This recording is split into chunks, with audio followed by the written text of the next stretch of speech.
ধানের শীষের জোয়ারের বিপক্ষে আমাকে স্বতন্ত্র লড়াই করতে হচ্ছে।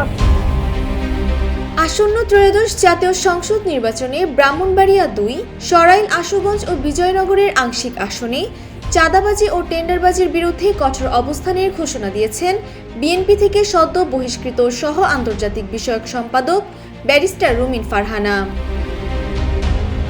শুক্রবার বিকেলে বিজয়নগরের চান্দুরা ইউনিয়নের জালালপুর গ্রামে আয়োজিত এক মতবিনিময় সভায় তিনি একথা বলেন। এলাকাবাসীকে রুমিন ফারহানা বলেন, এবারের নির্বাচন হবে অপরাধ ও জবরদস্তির বিরুদ্ধে। কেউ যদি মনে করে জোর খাটিয়ে রাজনীতি করবে, তবে জনগণ তাদের দাঁত ভাঙা জবাব দেবে। নিজের রাজনৈতিক অবস্থান সম্পর্কে তিনি বলেন, অনেকে মনে করছে রুমিন ফারহানার দল নেই। যারা এমনটা ভাবছেন তারা জীবনের বড় ভুল করবে বলে জানায় তিনি। দৃঢ় বন্ধনের আস্থায় শক্তিশালী স্টিলের আরেকটি নাম জেডএসআরএম। বিগত সময়ে তিনি শেখ হাসিনা বা প্রশাসনকে এক মুহূর্তের জন্য তোয়াক্কা করেনি। তার সাথে সরাইল ও আশুগঞ্জের সাধারণ জনগণ রয়েছে, এটাই তার সবচেয়ে বড় শক্তি।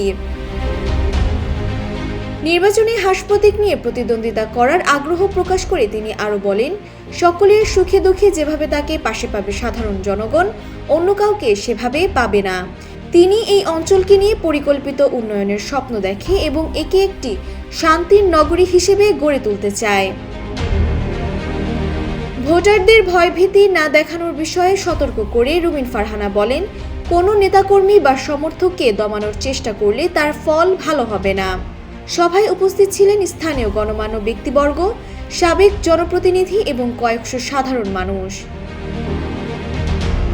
ডেস্ক রিপোর্ট, জয় জয় দিন।